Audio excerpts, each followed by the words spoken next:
The world seems like a cutthroat place when you're like thinking about like careers or even colleges as a student. But if you do an act of kindness for someone else, it kind of lessens those harsh feelings and it makes the world like a friendlier place.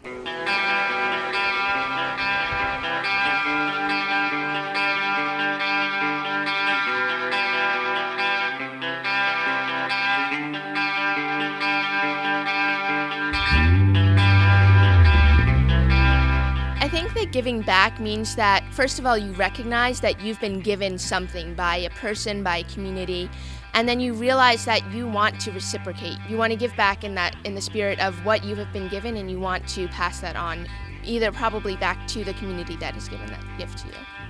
I think giving back means contributing to people both inside and outside of my community in any way that I can without expecting anything in return.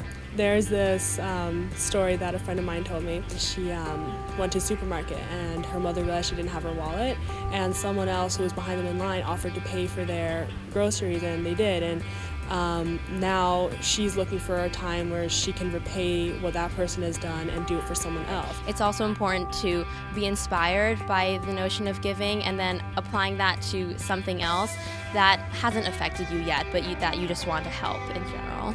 Giving back happens when there's a difference between two people, whether if that's something that involves a materialistic aspect or emotional aspect. It can really be anything.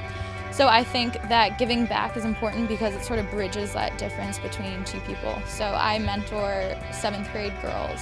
I volunteer at several charities. Every Saturday I go and I volunteer and I tutor students who maybe haven't had such great teachers as I've had. Last year I started a knitting project at the school where I taught students and faculty how to knit, and I sent 50 scarves over to the homeless women in Boston. And it's almost like a chain reaction wherein one person doing something good can influence hundreds or thousands of other people to do even one small thing that changes the world.